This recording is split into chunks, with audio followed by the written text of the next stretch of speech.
الحمد للہ وکفا والصلاة والسلام علی عباده الذین اصطفا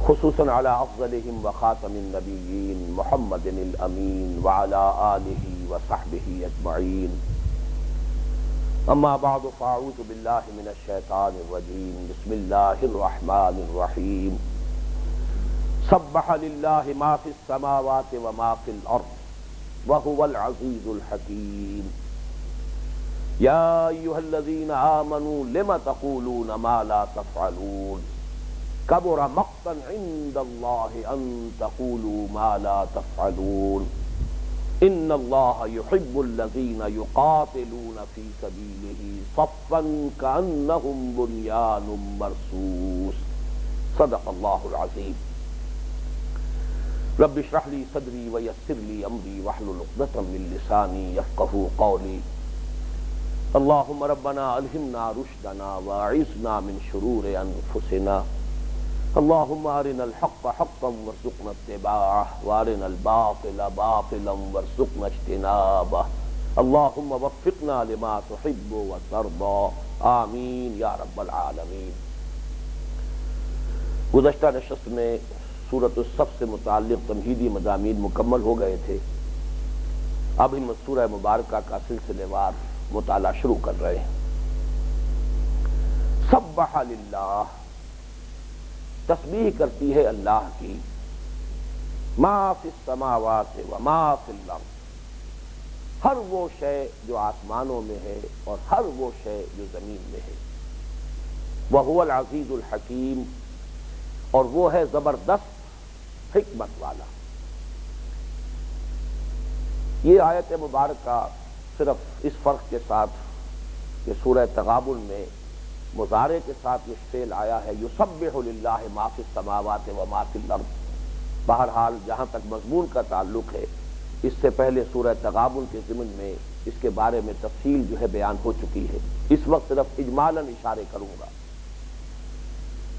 سبح یسبح ثلاثی مجرد میں اس مادے کا مفہوم ہے تیرنا، تیزی کے ساتھ کسی شے کا حرکت کرنا، چاہے وہ پانی کی سطح پر ہو اور چاہے ہوا میں ہو، تیزی کے ساتھ حرکت کرے تاکہ اپنی سطح کو برقرار رکھے۔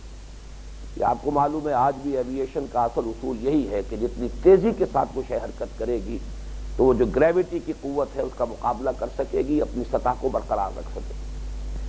تو تیزی کے ساتھ پانی میں تیرنا، اپنی سطح کو برقرار رکھنا، اسی طرح ہوا میں، فضا میں، خلا میں کسی شے کا تیزی کے ساتھ حرکت کرتے ہوئے اپنے مدار پر قائم رہنا، یہ ہے سبح یسبح۔ اسی لیے یہ لفظ آتا ہے کل فی فلک یسبحون، یہ تمام اجرام سماویہ جو ہے یہ اپنے اپنے مدار میں تیر رہے۔ اسی سے پھر جب باب تفعیل میں مادہ بنتا ہے سبح یسبح تسبیحا، اس کے لفظی معنی ہوں گے تیرانا، کسی شے کو تیرانا۔ سبح یسبح خود تیرنا، سبح یسبح کسی اور شے کو تیرانا، سبح یسبح خود اپنی سطح پر قائم رہنا، اور سبح یسبح کسی دوسری شے کو یا ہستی کو اس کے اصل سطح پر برقرار رکھنا۔ جب اللہ کے لیے لفظ آتا ہے تو اس کے معنی کیا ہے؟ اللہ کا جو مقام بلند ہے، جو اس کی شان رفیع ہے، اسے اس پر برقرار رکھا جائے، کوئی ایسا تصور اس کی ذات کے ساتھ وابستہ نہ کیا جائے جو اس کے شایان شان نہ ہو، کسی پہلو سے اسے گرا نہ دیا جائے، بلکہ اس کی شان رفیع، اس کا جو مقام بلند ہے اس پر اسے برقرار رکھا جائے۔ یہ تسبیح کا اصل مفہوم ہے۔ لیکن جب ہم اس کا ترجمہ کرتے ہیں تو پاکی بیان کرنا، اس کا مفہوم کیا ہے؟ ہر نقص سے، ہر عیب سے، ہر ضعف سے، ہر احتیاج سے اللہ کو پاک ماننا، وہ منزہ ہے، اعلیٰ ہے، ارفع ہے، ہر نقص، ہر ضعف، ہر احتیاج، ہر کوتاہی، ہر کمی سے بالا، اعلیٰ، ارفع، منزہ۔ یہ تصور ہے کہ جو اللہ تعالیٰ کی ذات کے بارے میں، جیسا کہ میں نے کئی مرتبہ عرض کیا ہے، جہاں تک ذات کا تعلق ہے اللہ کی ذات کو کوئی نہیں جان سکتا، وہ ہمارے فہم سے، تصور سے، تخیل سے بالا تر ہے۔ لیکن ہم یہ جان سکتے ہیں کہ وہ ہر اعتبار سے ایک ہستی کامل ہے، اس کی تمام صفات بتمام و کمال اپنی اپنی جگہ پر برقرار ہیں، کسی پہلو سے کسی اعتبار سے اس کی ذات میں کوئی نقص، کوئی عیب، کوئی کمی، کوئی کوتاہی، کوئی احتیاج نہیں۔ یہ تسبیح ہے۔ سبح للہ ما فی السماوات و ما فی الارض۔ اب یہ تسبیح ایک تو ہے جو زبان سے ہم کہتے ہیں سبحان اللہ سبحان اللہ سبحان اللہ، یہ تسبیح قولی ہے۔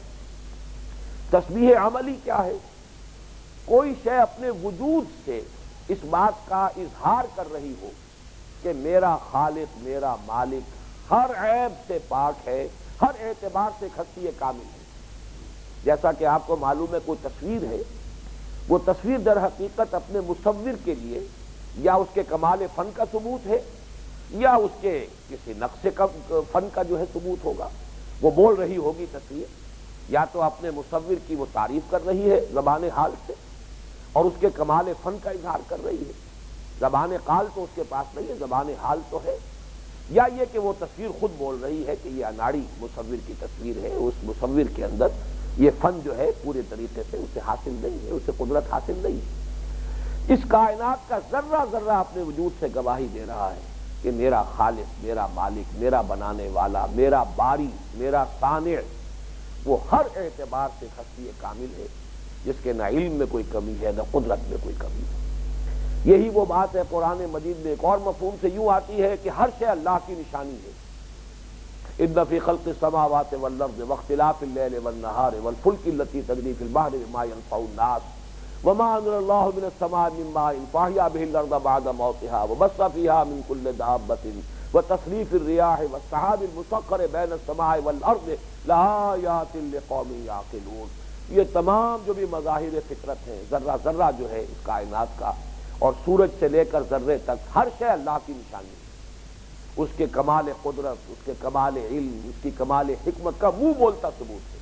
یہی منہ بولتا ثبوت جو ہے گویا کہ ایک بار سے ہم کہہ سکتے ہیں کہ ہر شے اللہ کی تسبیح کر رہی ہے۔ البتہ اس میں ایک بات کی وضاحت ضروری ہے، آیا ہر شے کو اللہ نے کوئی زبان بھی دی ہے جس سے وہ اللہ کی تسبیح کرتی ہو، یا یہ کہ یہ صرف تسبیح حالی ہے، زبان حال ہی سے تسبیح ہو رہی ہے، یا کوئی زبان قال بھی ہے جو ہر شے کو اللہ نے عطا کی ہے؟ سورہ بنی اسرائیل کی ایک آیت جو ہے وہ ادھر اشارہ کر رہی ہے کہ ہر شے کو اللہ نے کوئی زبان بھی دی ہے، اس لیے کہ وہاں وضاحت کی گئی وَإِن مِّن شَيْءٍ إِلَّا يُسَبِّحُ بِحَمْدِهِ وَلَٰكِن لَّا تَفْقَهُونَ تَسْبِيحَهُمْ۔ کوئی شے نہیں ہے اس کائنات میں جو اللہ کی تسبیح و تحمید میں مشغول نہ ہو، مگر تم اس کی تسبیح کو سمجھ نہیں سکتے۔ اب یہ جو تسبیح حالی ہے یہ تو ہماری سمجھ میں آ رہی ہے، اس لیے کہ اس کو تو ہر انسان سمجھ سکتا ہے، ہر شے اپنے وجود سے جو بھی اللہ تعالیٰ کی تسبیح کر رہی ہے یہ ہمارے فہم سے ماورا نہیں ہے، یہ تو ہماری سمجھ میں آنے والی بات ہے۔ وَلَٰكِن لَّا تَفْقَهُونَ تَسْبِيحَهُمْ، تم نہیں سمجھ سکتے ان کی تسبیح کو۔ اس میں اشارہ موجود ہے کہ ہر شے کو اللہ نے کوئی زبان دی ہو، جیسے کہ ایک اور مقام پر الفاظ بھی آئے ہیں کہ جب قیامت کے دن ہماری اپنی کھالیں اور ہمارے اپنے اعضاء، ہمارے اپنے اعضاء و جوارے ہمارے خلاف گواہی دیں گے، اور جب لوگ گھبرا کر کہیں گے لما شہدتم علینا، ہمارے اپنے اعضاء ہو کر تم ہمارے خلاف گواہی دے رہے ہو، کیوں ہمارے خلاف گواہی دی تم نے؟ تو یہ اعضاء جواب دیں گے انطقنا اللہ الذی انطق کل شیء، آج ہمیں بھی نطق اور گویائی عطا فرما دی ہے اس اللہ نے جس نے ہر شے کو نطق اور گویائی عطا کی۔ یہاں پر بھی کل شے جو ہے کیٹیگوریکل انداز ہے کہ ہر شے کو اللہ نے کوئی نطق اور گویائی عطا کی ہوئی ہے، تو ہمیں اس دنیا میں رہتے ہوئے ان اعضاء و جوارے کو وہ نطق اور گویائی نہیں تھی، وہ نطق و گویائی تو ہمارے ایک مکمل آرگنزم کی حیثیت سے انسان کو ہمیں بحیثیت انسان حاصل تھی، لیکن وہاں ہر عضو کو جداگانہ طور پر وہ نطق اور گویائی عطا کر دی جائے گی جو اللہ تعالیٰ نے اس کائنات میں ہر شے کو عطا کی ہے۔ اس اعتبار سے یہ کہ ہر شے کی کوئی تسبیح قولی بھی ہے، اس کی طرف قرآن مجید میں اشارات موجود ہیں۔ یہاں اس سورہ مبارکہ کے مضمون کے ساتھ اس کا کیا ربط ہے وہ میں تمہیدی مضامین میں بیان کر چکا ہوں۔ اگر انسان بھی صرف تسبیح و تحمید ہی میں مشغول رہے تو فقط اللہ اللہ اللہ، تو کائنات کی دوسری چیزوں سے پھر اس کی کیا امتیازی شان ہے؟ یہاں تو کچھ اور درکار ہے۔ اس شے کی کوئی کمی نہیں تھی، جیسا کہ میں نے عرض کیا تھا تمہیدی مضامین میں کہ جب انسان کی تخلیق کا اللہ تعالیٰ نے ارادہ ظاہر فرمایا تو فرشتوں نے یہی کہا تھا نحن نسبح بحمدک ونقدس لک، تسبیح و تحمید میں کوئی کمی نہیں ہے پروردگار، ہم تسبیح و تحمید میں لگے ہوئے، لیکن یہ کہ کوئی اور شے تھی اللہ کو مطلوب اور درکار جس کے لیے کہ اللہ نے انسان کو پیدا کیا ہے۔ تو واقعہ یہ ہے کہ اے مسلمانوں تم بھی اگر صرف تسبیح و تحمید ہی میں مشغول رہو تو پھر یہ ذرہ ذرہ کائنات کا جو ہے تسبیح و تحمید کر رہا ہے، تو تمہاری کوئی امتیازی حیثیت نہیں ہے، تم سے ہمیں کچھ اور مطلوب ہے، کچھ اور درکار ہے۔ وہی دو اشعار جن کا میں نے تذکرہ کیا تھا کہ نوری سجدہ بھی خواہی ز خاکی بے شداں خواہی، اور وہ خاکی سے بے شداں کیا درکار ہے؟ شہادت بر وجود خود ز خون دوستاں خواہی۔ یہ گویا کہ تمہید بن رہی ہے اس چوتھی آیت کی کہ ان اللہ یحب الذین یقاتلون فی سبیلہ صفا کانہم بنیان مرصوص۔ ز نوری سجدہ می خواہی ز خاکی بے شداں خواہی، اور اس خاکی سے کیا درکار ہے؟ شہادت بر وجود خود ز خون دوستاں خواہی۔ قتال فی سبیل اللہ، یہ ہے وہ منزل کہ جو در حقیقت تمہارے شایان شان ہے کہ تم اپنی جانوں کا نذرانہ پیش کر کے اور ہماری توحید کی گواہی دو۔ یہ ہے کہ در حقیقت کہ جو مقام تمہارے لیے ہے جو ہم نے طے کیا ہے اور اسی میں تمہاری کامیابی ہے۔ سبح للہ ما فی السماوات و ما فی الارض، یہ نوٹ کر لیجئے گا، یہ اعداد و شمار بعض اعتبارات سے مفید ہوتے ہیں کہ اس کے حوالے سے بہت سی چیزیں ذہن کی گرفت میں محفوظ رہتی ہیں۔ یہ جو 5 سورتیں مسبحات ہیں ان میں 3 مرتبہ فعل ماضی آیا ہے اور 3 ہی مرتبہ فعل مضارع آیا ہے، لیکن 3 جمع 3 تو 6 ہو گئے، سورتیں 5 ہیں۔ تو واقعہ یہ ہے کہ سورۃ الحشر جو ہے اس کے شروع میں بھی تسبیح ہے اور آخر میں بھی تسبیح ہے۔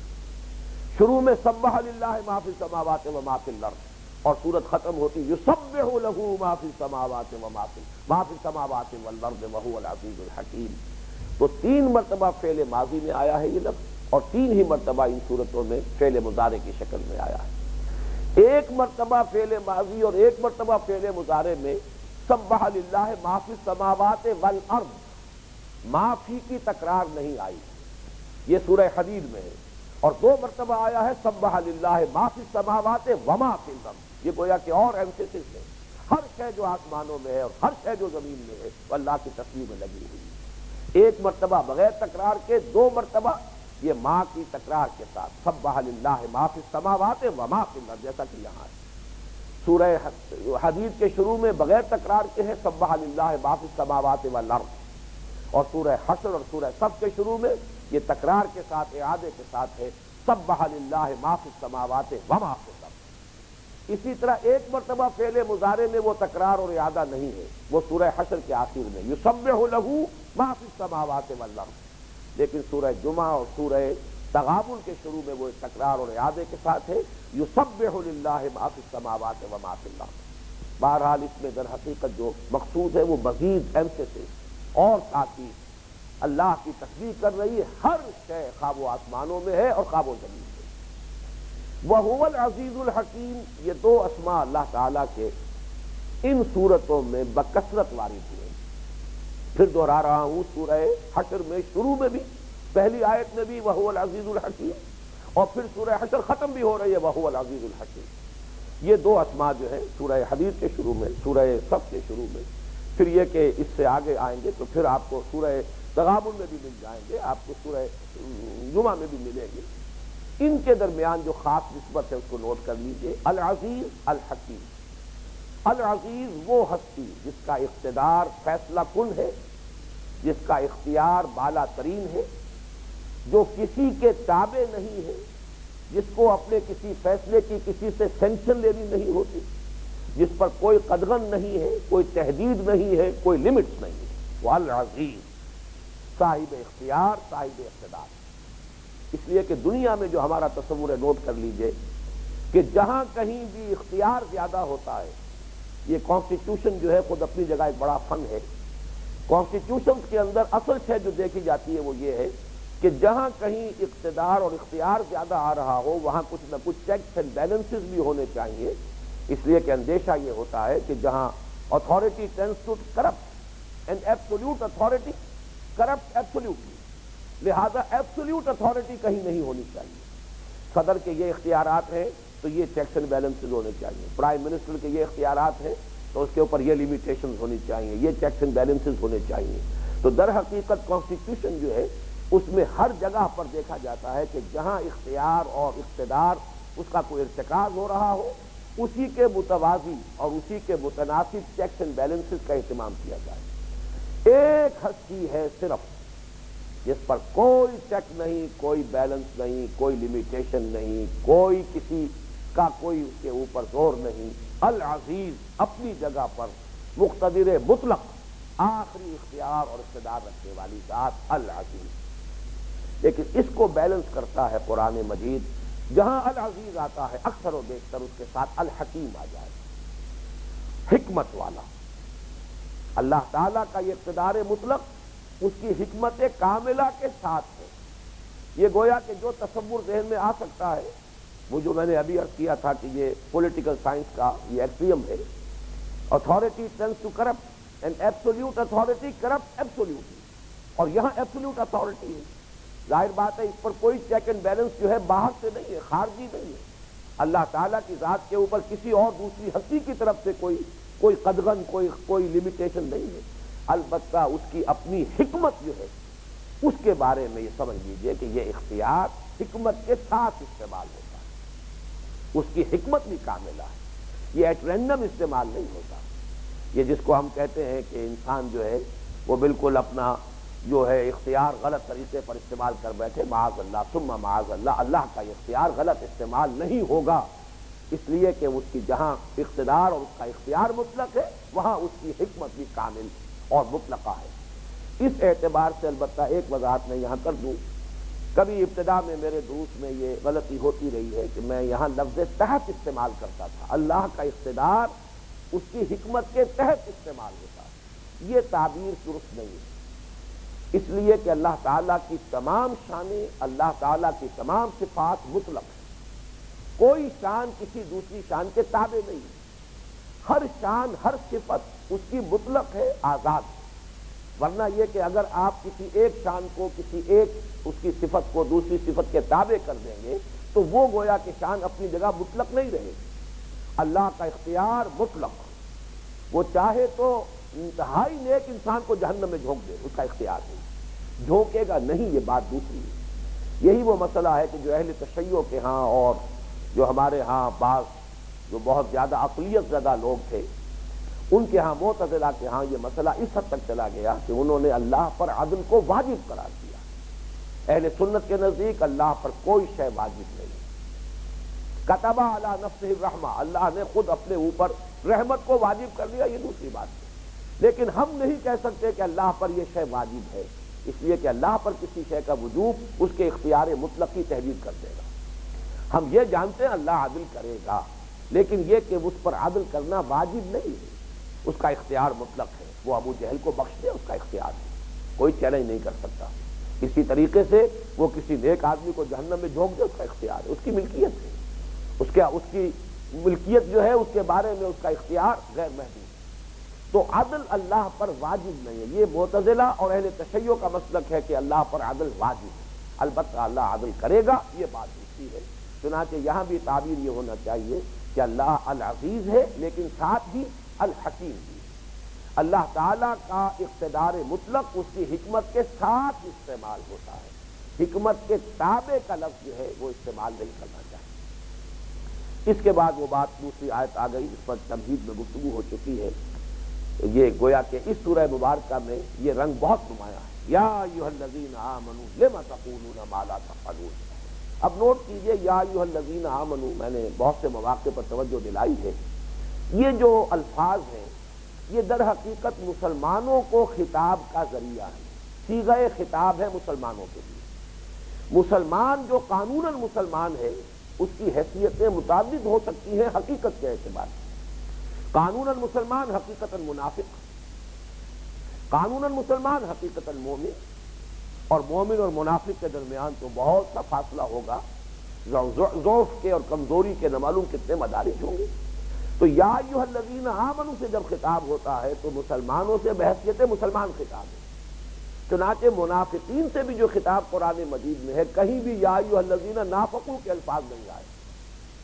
یا ایھا الکافرون کے الفاظ تو آپ کو مل گئے، لیکن یہ کہ یا ایھا الذین نافقوا یہ انداز خطاب پورے قرآن میں نہیں. منافقین سے بھی جب گفتگو ہوئی ہے تو یا ایھا الذین آمنوا، اس لیے کہ بہرحال ایمان کا وہ دعوے دار تھے، قانوناً مسلمان تھے، زبان سے کلمہ شہادت ادا کرتے تھے، قسمیں کھا کھا کر کہتے تھے اذا جاءک المنافقون قالوا نشهد انک لرسول اللہ واللہ یعلم انک لرسولہ واللہ یشهد ان المنافقین لکاذبون. اے نبی، جب یہ منافق آپ کے پاس آتے ہیں اور کہتے ہیں ہم گواہی دیتے ہیں، ہم قسمیں کھاتے ہیں، قسم کھا کر گواہی دیتے ہیں، حلف اٹھانے کو تیار ہیں کہ ہم آپ کو اللہ کا رسول مانتے ہیں، اور اللہ خوب جانتا ہے، اور اللہ سے بڑھ کر اور کس کو معلوم ہوگا اے محمد کہ آپ اللہ کے رسول ہیں صلی اللہ علیہ وسلم، لیکن اللہ گواہی دیتا ہے کہ یہ جھوٹ بول رہے ہیں. ان کا یہ دعویٰ جو ہے کہ یہ آپ کو رسول مانتے ہیں، یہ اپنے دل سے نہیں مانتے، یہ صرف زبان سے مانتے ہیں. تو معلوم ہوا کہ منافقین سے بھی جو خطاب ہے قرآن مجید میں یا ایھا الذین آمنوا، چنانچہ سورہ منافقون کے دوسرے رکوع میں خطاب یہی ہے یا ایھا الذین آمنوا لا تلھکم اموالکم ولا اولادکم عن ذکر اللہ. تو یہاں بھی نوٹ کر لیجئے کہ اگرچہ یہاں یا ایھا الذین آمنوا کے الفاظ ہیں، لیکن ظاہر ہے کہ یہاں مخاطب ابو بکر نہیں ہے، عمر نہیں ہے، حمزہ نہیں ہے رضی اللہ تعالیٰ عنہم اجمعین، اس لیے کہ ان کے ہاں قول و فعل کے تضاد کا کوئی امکان نہیں ہے. یہ سابقون الاولون نہیں ہے، یہ وہ لوگ نہیں ہیں مہاجرون اور انصار میں سے کہ جو لوگ ایمان میں سبقت کرنے والے صادق القول اولئک هم المؤمنون حقا، یہ جو آیا ہے سورہ انفال میں شروع میں بھی آخر میں، بلکہ یہاں اشارہ ہو رہا ہے منافقین کی طرف، روح سکون ان کی جانب ہے. یا اس کو ایکسٹینڈ کریں گے تو جو کمزور ایمان والے لوگ ہیں. ظاہر بات ہے کہ خدا پنج انگوش یکساں نہ کر، نہ ہر زند نست و نہ ہر مرد مرد. وہاں کچھ لوگ ایسے بھی تھے کہ جو مومن تو تھے سچے، نفاق نہیں تھا، لیکن ایمان کے اندر ابھی وہ رسوخ، وہ پختگی، وہ گہرائی، وہ تمکن اور وہ استحکام ابھی موجود نہیں تھا. لہذا ان سے کبھی کوئی خطا بھی ہو جاتی تھی، کبھی کوئی ایمان کے منافی کسی حرکت کا بھی صدور ہو جاتا تھا، کبھی کسی کمزوری کا اظہار ہو جاتا تھا. تو گویا کہ ضعفاء اور منافقین ہے یہاں پر مخاطب، اگرچہ الفاظ عام ہیں یا ایھا الذین آمنوا. لیکن جیسا کہ میں نے عرض کیا تھا تمہیدی مضامین میں کہ ہماری تو عظیم اکثریت اس کی مخاطب ہے. یہاں تو اب شاذ کوئی نظر آئے گا جو کہہ سکے کہ وہ واقعتاً جو جس کے بارے میں کہا جا سکے کہ اولئک هم المؤمنون حقا کے الفاظ اس کے اوپر صحیح جو ہے منطبق ہو سکے. لہذا اس وقت تو امت مسلمہ جو ہے 99.9 ریکرنٹ% کی ہے، وہ در حقیقت اس خطاب میں شامل ہے کہ یا ایھا الذین آمنوا لما تقولون ما لا تفعلون، کیوں کہتے ہو جو کرتے نہیں. الفاظ بڑے جامع ہیں. اب کہنے میں دعویٰ بھی ہے، جیسا کہ ابھی سورہ منافقون کی پہلی آیت میں نے آپ کو سنائی اذا جاءک المنافقون قالوا نشهد انک لرسول اللہ، یا جیسے سورہ بقرہ کے شروع میں وَمِنَ النَّاسِ مَن يَقُولُ آمَنَّا بِاللَّهِ وَبِالْيَوْمِ الْآخِرِ وَمَا هُم بِمُؤْمِنِينَ. قول تو ہے، اور ظاہر بات ہے ایک ہمارے ہاں کی زبان جو تھی ہریانہ کی زبان، اس کی ایک کہاوت ہے ہندی لہجے میں کہ تھوتھا چنا باجے گھنا. ویسے بھی عام طور پہ کہا جاتا ہے کہ خالی برتن زیادہ کھڑکتا ہے. تو جن لوگوں کے دلوں میں ایمان نہیں تھا وہ اپنے ایمانی جذبات کا اظہار بڑے شد و مت سے کرتے تھے، بڑے دعوے. ہر موقع آئے گا تو ثابت ہو جائے گا کہ کون کس درجے جو ہے سرفروشی کرنے والا ہے، بڑھ چڑھ کر جو ہے دعوے کرنا اپنے ایمان کے اور جذبات ایمانی کے. یہ سارے دعوے ان کے ہاں زیادہ تھے. جن کے ہاں وہ گہرائی تھی، وہ تو سکوت جو ہے وہ در حقیقت گہرائی کا غماز ہوتا ہے. کہہ رہا ہے شور دریا سے سمندر کا سکوت، جس کا جتنا ظرف ہے اتنا ہی وہ خاموش ہے. جس کے اندر جتنی گہرائی ہوتی ہے اتنی ہی پھر وہ بڑ بولا انداز اس کا نہیں ہوتا، بلکہ اس میں سکوت اور سکون کی کیفیت ہوتی ہے. یہ لوگ وہ تھے کہ جو اپنے ایمانی جذبات کا اظہار کر رہے ہیں، اپنے جوش کا، اپنے جذبات کا. لہذا فرمایا لما تقولون ما لا تفعلون کبر مقتا عند اللہ ان تقولوا ما لا تفعلون. یہاں لفظ مقت کو سمجھ لیجیے. مقت در حقیقت ناراضگی کی وہ انتہا ہے جس میں بیزاری کا عنصر شامل ہو جائے. اس کو اچھی طرح سمجھ لیجئے کہ ناراضگی کا ایک درجہ وہ جس میں آپ کو غصہ آتا ہے، آپ غصے کا اظہار کرتے ہیں. یہ درجہ جو ہے در حقیقت اس بات کی علامت ہے کہ آپ کو اس شخص سے کوئی توقع اچھی تھی، آپ توقع کسی اور کام کی کر رہے تھے، اس نے کام کوئی اور کیا ہے۔ جب توقع ہی اٹھ گئی غالب، کیا کسی کا گلہ کرے کوئی؟ اگر توقع ختم ہو جائے تو اب گلہ نہیں ہوتا، اب شکوہ نہیں ہوتا، لیکن جب تک توقع رہتی ہے گلہ شکوہ اور غصہ اسی پر آتا ہے۔ جس سے کوئی اچھی توقع تھی، جس سے آپ امید رکھتے تھے، اس نے کوئی آپ کی بالکل امید کے برعکس طرز عمل اختیار کیا، غصہ آئے گا۔ لیکن اس غصے کے بعد کی ایک کیفیت ہوتی ہے جس کو آپ کہیں گے بیزاری شدید۔ آدمی تذکرہ بھی پسند نہیں کرتا، اس کی طرف رخ کرنا پسند نہیں کرتا، اس سے خطاب کرنا اسے گوارا نہیں ہوتا۔ یہ بیزاری جو ہے یہ لفظ مقت ہے۔ قرآن مجید میں جو لفظ آیا ہے، دو جگہ پر جو اس کا استعمال ہے، اس کے حوالے سے اس لفظ کی جو اصل کیفیت ہے، جس کی روح ہے، اس پر روشنی پڑتی ہے۔ عرب میں ایک بہت ہی گھناؤنا رواج تھا، کیونکہ فرض کیجئے کوئی شخص فوت ہوا ہے، اس کی 5-6 بیویاں تھیں، اب بیٹا فرض کیجئے ایک ہے یا دو ہے، وہ کسی ایک ہی بیوی سے ہے، وہ باقی جو ہے مائیں اس کی سوتیلی، وہ ان سے نکاح کر لیتے تھے یا بغیر نکاح وہ اپنے گھر میں ڈال لیتے تھے۔ یہ بڑا گھناؤنا ان کا طرز فعل تھا، طرز عمل تھا کہ باپ کی منکوحہ خاتون کو، عورت کو وہ اپنی بیوی بنا لے اور اپنے حرم میں ڈال لے یا اس کے ساتھ نکاح کر لے۔ اس کو نکاح مقت کہتے تھے۔ بہرحال فطرت انسانی یہ بات کرتی ہے، تو وہ بھی کہتے تھے، رواج تو تھا ان کے ہاں، لیکن نکاح مقت سے بڑا برا گھناؤنا نکاح ہے یہ۔ قرآن مجید میں بھی یہ لفظ آیا ہے سورہ نساء کی آیت نمبر 22 میں، جہاں فرمایا گیا کہ مت نکاح کرو ان سے جن سے کہ تمہارے باپوں نے نکاح کیا تھا، اور اس کے بعد فرمایا انہ کان فاحشۃ و مقتا وساء سبیلا۔ یہ تو بڑی ہی بے حیائی کی بات ہے، بڑی بیزاری کی، بلکہ یہاں پر لفظی ترجمہ اس کا گھناؤنا پن کیا جائے، بڑی گھناؤنی بات ہے اور بہت برا راستہ ہے۔ دوسرا یہ مقام جو سورہ الغافر میں آیا ہے، یا سورہ مومن بھی اس کا نام ہے، سورہ غافر بھی نام ہے، اس میں جب جہنم میں لوگ جو عذاب میں مبتلا ہوں گے اور وہ فریادیں کریں گے، نالہ و شیون کریں گے، اس وقت جو ان کی کیفیت ہوگی کہ وہ اپنے وجود سے بیزار ہوں گے۔ قرآن مجید میں آتا ہے نا کہ اب ایک موت نہ مانگو، اب ودو ثبوراً کثیرا، اس لیے کہ موت تو اب آئے گی نہیں، اب تو یہ کہ ہر لمحہ موت تمہیں مانگنی پڑے گی، اور موت آئے گی لیکن مرو گے نہیں۔ وما ہوا بمیت، موت ہر طرف سے آتی نظر آئے گی لیکن موت نہیں آئے گی۔ ثم لا يموت فيها ولا يحيا۔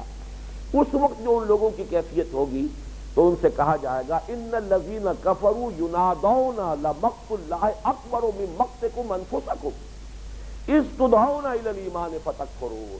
فرشتے ان سے کہیں گے کہ آج جو تمہیں بیزاری ہو رہی ہے اپنے وجود سے، اللہ کی بیزاری اس سے بھی بڑھ کر تھی اس وقت جب کہ تمہیں ایمان کی طرف بلایا جا رہا تھا اور تم کفر کی روش اختیار کر رہے تھے۔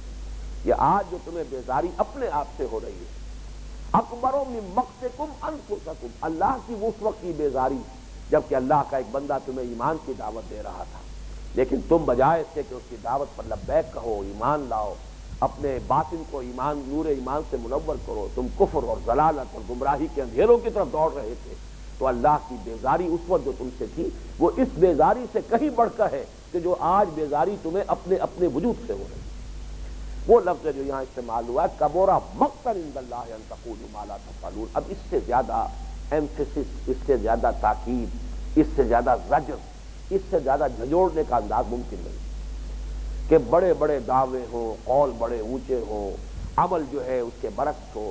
کبورا مقتا عند اللہ، یہ نہ سمجھو کہ تمہیں اپنے دعوی اور بڑے بڑے جو بھی تمہارے بول ہیں ان سے اللہ کے ہاں کچھ مل جائے گا، کوئی کریڈٹ تمہیں حاصل ہو جائے گا، بلکہ ڈسکریڈٹ ہے، اللہ کے غصے کو بھڑکانے والی ہے یہ بات، اس کے اندر بیزاری کی کیفیت پیدا کرنے والی ہے یہ بات کہ تم کہو وہ جو کچھ کہ تم کر نہیں رہے۔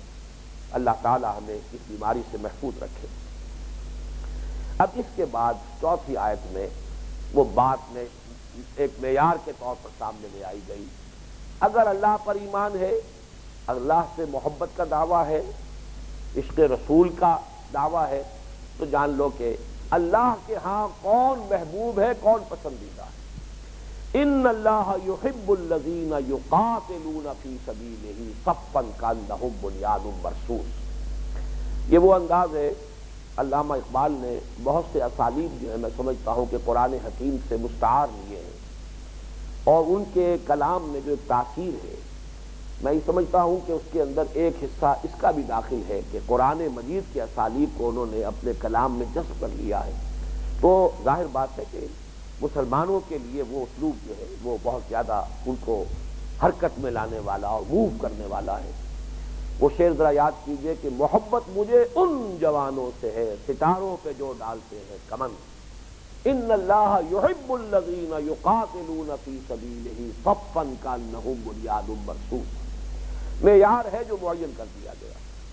یہ جو غالب نے کہا ہے کہ جس کو ہو جان و دل عزیز اس کی گلی میں جائے کیوں، اچھی طرح سوچ سمجھ کر دعویٰ ایمان کا کرو، اچھی طرح سوچ سمجھ کر اس وادی میں قدم رکھو۔ یہاں اللہ تعالیٰ جو ہے تمہارے کان کھول کر تمہیں بتا دینا چاہتا ہے کہ اس کے ہاں معیار کیا ہے، اسے کون مطلوب ہے، اسے کون بندے محبوب ہے، اسے کن سے محبت ہے، اس نے اپنا معیار معین کر دیا۔ جیسے کہ قرآن مجید نے بالکل آغاز میں مدنی دور کے آغاز میں کہہ دیا تھا وَلَنَبْلُوَنَّكُمْ بِشَيْءٍ مِّنَ الْخَوْفِ وَالْجُوعِ وَنَقْصٍ مِّنَ الْأَمْوَالِ وَالْأَنفُسِ وَالثَّمَرَاتِ۔ کان کھول کر سن لو، جس وادی میں تم قدم رکھ رہے ہو اس میں قدم قدم پر امتحان آئیں گے، ہم تمہیں لازماً آزمائیں گے، بھوک سے، فقر و فاقہ سے، نقصانات سے، جانی و مالی جو ہے نقصانات سے، طرح طرح کے امتحانات آئیں گے۔ اسی طریقے سے یہاں بھی ان اللہ یحب الذین یقاتلون فی سبیلہ صفا کانہم بنیان مرصوص۔ اللہ کو تو محبوب اپنے وہ بندے ہیں۔ اب یہاں پر بھی در حقیقت اس میں ایک معیار معین ہو رہا ہے۔ ہمارے ہاں جو بھی تصورات ہیں، جو دین نے مذہب کی شکل اختیار کی، سارا زور عبادات پر آیا۔ عبادات میں فرائض جو ہیں وہ تو بہت ہی یوں سمجھیے کہ ان کی تو کوئی حیثیت ہی نہیں رہی، اصل تو اہمیت نوافل کی ہو گئی۔ نوافل کے انبار کے انبار اور ذکر کے اور جو بھی جو شغل ہے مختلف ان کا جو ہے ایک لمبا طومار ہے، اور اس مقام کو سمجھا جاتا ہے بلند ترین مقام، سب سے اونچا مقام، مقام محبوبیت۔ قرآن نے بالکل برعکس معیار دیا۔ محبوب اللہ کا کون ہے؟ وہ کہ جو جان ہتھیلی پر رکھ کر اللہ کے دین کے لیے میدان میں آ جائے، یہ ہے محبوبیت کا مقام۔ باقی جو اور چیزیں ہیں جیسے کہ بہرحال یعنی اللہ کے نیک بندوں سے کرامات کا ظہور بھی ہوتا ہے، لیکن یہ کرامات جو ہے وہ معیار نہیں ہے۔ اصل یہ شے نہیں ہے کہ جس کے حصول کے لیے انسان لگے اور اس کو اپنا مطلوب و مقصود بنائے۔ اصل شے کیا ہے جس کو کہ ہدف کے طور پر سامنے رکھے آدمی۔ ہر انسان کا کوئی نہ کوئی آئیڈیل ہوتا ہے، کوئی اپنے سامنے جو ہے وہ آخری منزل رکھتا ہے، وہاں پہنچنا چاہتا ہے۔ تو اس منزل کو معین کر لیجئے کہ اصل میں اسلام جس راستے پر آپ کو چلانا چاہتا ہے، قرآن جس راستے کی دعوت دے رہا ہے، اس کا بلند ترین مقام یہ ہے ان اللہ یحب الذین یقاتلون فی سبیلہ صفا کانہم بنیان مرصوص۔ چاہے اب اسلام کے دشمن جو ہے انہی آیات کو ایکسپلائٹ کیا گیا ہے دنیا میں۔ چنانچہ گلیڈسٹون جو کہ برطانیہ کا وزیر اعظم تھا، اس نے اپنے پارلیمنٹ میں قرآن مجید لہرا کر کہا تھا جب تک یہ کتاب دنیا میں ہے امن قائم نہیں ہو سکتا۔ یہ تو قتال اور جنگ اس کے لیے ترغیب دیتی رہتی ہے، یہ کتاب جو ہے یہ تو دنیا کے اندر خوریزی برقرار رکھے گی۔ کچھ ہی عرصہ ہوا ہے کلکتے کی بھی ایک ریٹ جو ہے وہ داخل کی گئی تھی کلکتہ ہائی کورٹ میں کہ اس کتاب کو بین کیا جائے، قرآن مجید کو بین کیا جائے ہندوستان میں، اس لیے کہ یہ تو خوریزی کی تلقین کرتی ہے، یہ تو خون بہانے کو جو ہے ایک اعلیٰ ورچو قرار دیتی ہے۔ تو بہرحال اس میں جو بھی ان کے مغالطے ہیں ان کو رفع کرنا اپنی جگہ پر ایک ضرورت ہے کہ یہ جہاد کا ایک بیس کیا ہے، جہاد کا اصل جو ہے مفہوم کیا ہے، قتال کس مرحلے پر جا کر اس کی اجازت ہے اور قتال کی شرائط کیا ہے۔ جیسے کہ کل بھی میں نے جمعے میں بیان کیا کہ آج کل جو ہمارے ہاں ٹیررسٹ ایکٹیویٹی ہے اس کو جہاد فی سبیل اللہ کا نام دے کر در حقیقت جہاد کی مقدس اصطلاح کو بدنام کیا جا رہا ہے۔ اس وقت دنیا میں ہم خود اپنے طرز عمل کی وجہ سے ان اصطلاحات کی بدنامی کا ذریعہ بن گئے۔ جہاد جب قتال میں بدلتا ہے، جیسا کہ میں نے عرض کیا تھا کہ میں مکمل تقریر کر چکا ہوں جہاد کے مراحل پر کہ 9 منزلیں ہیں جو میں نے گن کر بتائی ہیں کہ جس میں 9ویں منزل پر جا کر جہاد قتال بنتا ہے، لیکن یہ کہ ہم نے وہ باقی ساری منازل جو ہیں وہ تو ذہنوں سے اوجھل، نہ نفس کے خلاف جہاد ہے، نہ اپنی جان اور مال کو کھپانا ہے دعوت و تبلیغ کے لیے اور لوگوں پر حجت قائم کرنے کے لیے۔ یہ تمام مراحل طے کیے بغیر بس ہاتھ میں کلاشنکوف لیجئے یا کچھ اور ہتھیار لیجئے اور اللہ کی راہ میں آپ جہاد فی سبیل اللہ کے لیے نکل کھڑے ہوئے ہیں، یہ وہ چیزیں ہیں کہ جو جہاد کو اور قتال فی سبیل اللہ کے اصطلاحات کو بدنام کرنے کا ذریعہ بن گئی۔ لیکن یہ کہ ان تمام مراحل سے ہو کر، ان تمام منزلوں سے گزر کر جب جہاد قتال کی شکل اختیار کرتا ہے تو وہ قتال نوع انسانی کے لیے موجب رحمت ہے، اسی سے در حقیقت اصل سعادت جو ہے انسان کو حاصل ہوتی ہے، اخروی سعادت بھی، اور دنیا میں خیر اور برکت اور امن اور سکون اور عدل اور انصاف اور قسط پر مبنی نظام اس کو قائم ہوتا ہے اس قتال کے ذریعے۔ بہرحال یہاں اس سورہ مبارکہ میں اس کو پہلے قدم پر رکھ کر گویا کہ منزل معین کر دی، جس کو اس راستے پر آنا ہے اس آخری منزل کو دیکھ لیں، ادھر پیش قدمی کرنی ہے، جس کو ہو جان و دل عزیز اس کی گلی میں جائے کیوں، اگر اپنی جان عزیز ہے تو پھر یہ ہے کہ اس راستے پر آپ پہلا ہی قدم نہ رکھیے، اس لیے کہ حبس اعمال ہو جائے گا۔ ایک آدمی چلتا ہے، کچھ محنت کرتا ہے، کوئی مشقت کرتا ہے، کچھ اپنا وقت لگا رہا ہے، کچھ بال کھپا رہا ہے، اس منزل پر آ کر اور پیٹھ دکھا دیتا ہے۔ آپ کو معلوم ہے سورہ انفال میں صاف کہہ دیا گیا ہے جو لوگ میدان جنگ سے پیٹھ دکھا دیں گے، دو استثناءات ہیں، متحیزا اور متحرفا لقتال، اگر تو جنگ کے مرحلہ شروع ہونے کے بعد کوئی جنگی حکمت عملی کی وجہ سے پسپائی ہو رہی ہے، یہ نہیں ہے کہ آدمی جان بچانے کے لیے بھاگ رہا ہے، لیکن اسٹریٹجی کا تقاضا ہے، وہ صورتحال ایسی ہو گئی ہے کہ ذرا پیچھے ہٹنا، جسے آرڈرلی ریٹریٹ کہا جاتا ہے، پسپائی ہو لیکن باضابطہ ہو، نظم کے تحت ہو، ڈسپلن کے تحت ہو، ایک فیصلے کے تحت ہو، یا یہ ہے کہ کسی اور لشکر کے ساتھ جا کر ملنا ہے متحیزاً، تو ان دو صورتوں کے سوا اگر صرف جان بچانے کے لیے پیٹھ دکھا دی تو جو کچھ اب تک کیا کرایا تھا سب حبس ہو جائے اور خلود فی النار جو ہے اس کی وعید آئی۔ تو اس لیے پہلے ہی قدم پر بات کو کھول دیا گیا کہ جہاد کا ذکر بعد میں آئے گا، آخری منزل کو یہاں تمہیدی حصے میں یہ 4 آیتیں جیسا کہ میں نے عرض کیا تھا یہ در حقیقت تمہید بن رہی ہے جہاد اور قتال کی جو اصل دعوت آنی ہے بعد میں اس کے لیے۔ تو یہ سبح للہ ما فی السماوات و ما فی الارض وهو العزیز الحکیم، آسمان اور زمین کی ہر شے اللہ کی تسبیح و تحمید میں لگی ہوئی ہے، وہ زبردست ہے، کمال حکمت والا، اسے کسی کی احتیاج نہیں ہے، وہ غنی ہے، مستغنی ہے۔ جسے جہاد کرنا ہو، یہ سورہ عنکبوت میں آیت آئے گی، جو اگلا حصہ ہے 5واں حصہ، اس کا پہلا سبق جو ہے وہ سورہ عنکبوت کا پہلا رکوع ہے، وَمَنْ جَاهَدَ فَإِنَّمَا يُجَاهِدُ لِنَفْسِهِ إِنَّ اللَّهَ لَغَنِيٌّ عَنِ الْعَالَمِينَ۔ جو کوئی بھی جہاد کرتا ہے ہمارے راستے میں وہ سمجھ لے وہ اپنے لیے کر رہا ہے، اپنے بھلے کے لیے، اپنی عاقبت سنوارنے کے لیے، اپنی آخرت کو بنانے کے لیے، ہم پر وہ کوئی احسان نہیں کر رہا، اللہ تو غنی ہے، اللہ کو کوئی احتیاج نہیں ہے، ان اللہ لغنی عن العالمین۔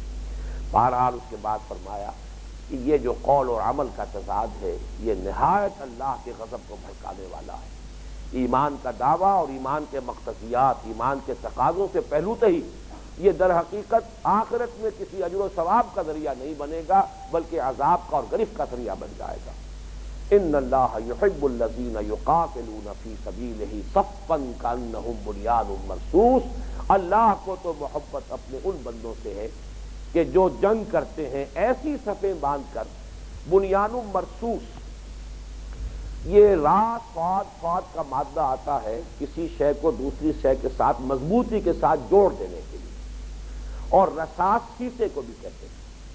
ویسے تو اصل میں بنیان عمارت کو کہتے ہیں، صرف ایک دیوار کو نہیں کہتے، عمارت، اور عمارت میں آپ کو معلوم ہے کہ ایسے بنایا جاتا ہے کہ اینٹیں ایک دوسرے کو پوری طرح پکڑ لیں، ایک اینٹ کے اوپر دوسری اینٹ نہیں رکھی جاتی، آلٹرنیٹ کرتے ہیں تاکہ آپس کے اندر یہ پوری طریقے پر پیوست ہو جائیں۔ پھر یہ کہ دیواریں جو ہے اس طرح آپس میں جڑی ہوئی ہو کہ چھت پھر ان کے اوپر جو ہے قائم ہو۔ اس اعتبار سے مضبوط عمارت جو ایک دوسرے کے لیے اس کے مختلف حصے جو ہے یشد بعضہ بعضا جو آیا ہے حدیث کے اندر کہ اس کا ایک حصہ دوسرے حصے کے لیے موجب تقویت بن رہا ہو، ایک حصہ دوسرے حصے کے لیے سہارا بن رہا ہو۔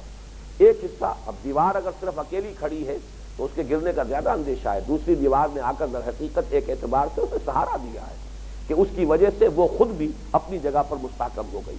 لیکن ہمارے عام محاورے میں جو ترجمہ اس کا ہوتا ہے وہ سیسا پلائی ہوئی دیوار، جس کا ایک نقشہ سورہ کہف میں موجود ہے۔ حضرت ذوالقرنین نے جو سد بنائی تھی، جس کو عام طور پر ابھی تک سد سکندری کہا جاتا رہا، اس لیے کہ تاریخ کا ہمارا مطالعہ اور معلومات اتنی محدود تھی اور ناقص تھی کہ سمجھ میں نہیں آتا تھا ذوالقرنین کا انطباق کس پر کیا جائے۔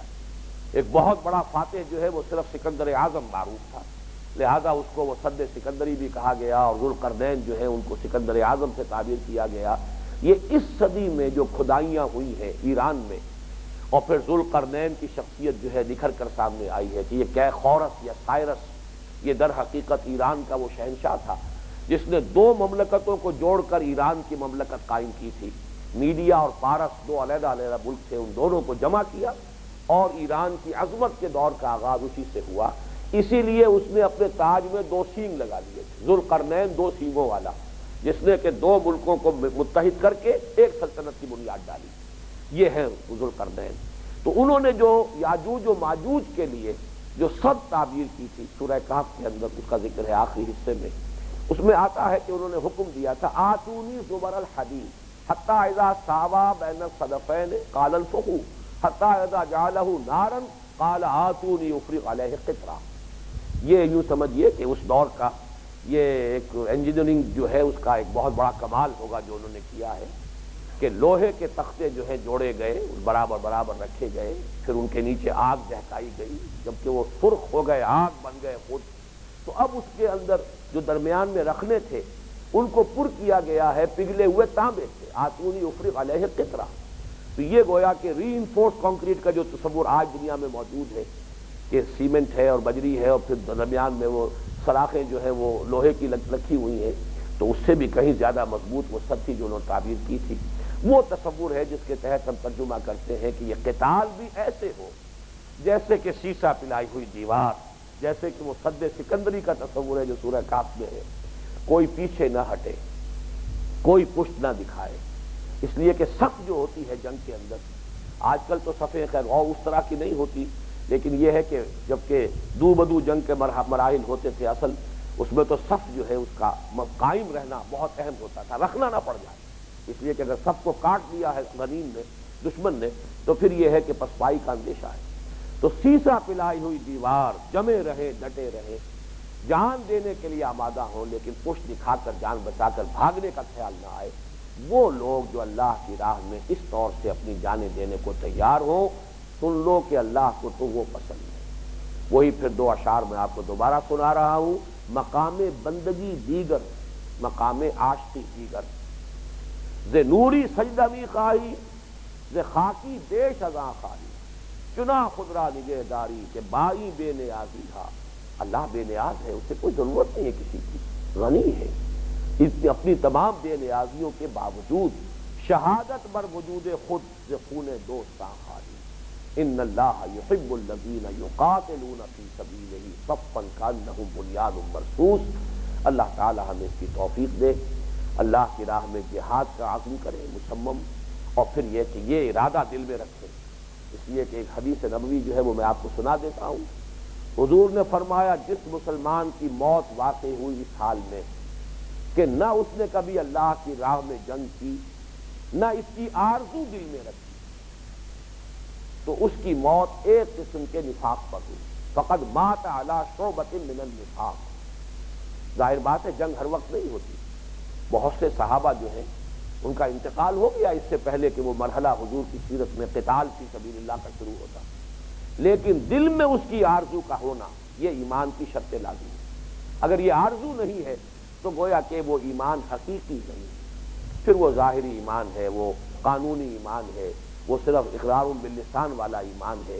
حضور نے فرمایا کہ اس شخص کی موت فقد مات علی شعبۃ من النفاق، اور اسی میں ایڈ کر لیجئے خود حضور نے جو اظہار فرمایا اپنی آرزو اور تمنا کا، لَوَدِدْتُ أَنْ أُقْتَلَ فِي سَبِيلِ اللَّهِ ثُمَّ أُحْيَا ثُمَّ أُقْتَلَ ثُمَّ أُحْيَا ثُمَّ أُقْتَلَ، میری بڑی شدید خواہش ہے کہ میں اللہ کی راہ میں قتل ہو جاؤں، پھر مجھے زندہ کیا جائے، پھر ایک مرتبہ مجھے اللہ کی راہ میں قتل ہونے کی لذت حاصل ہو، پھر مجھے زندہ کیا جائے، پھر میں قتل کیا جاؤں۔ تو یہ حضور صلی اللہ علیہ وسلم کی آرزو اور تمنا ہے۔ تو جس شخص کو بھی کسی درجے میں بھی نسبت ہوگی محمد الرسول اللہ صلی اللہ علیہ وسلم کے ساتھ، ممکن نہیں ہے کہ اس کا سینہ اس آرزو سے خالی ہو۔ بارک اللہ لی ولکم فی القرآن العظیم ونفعنی وإیاکم بالآیات۔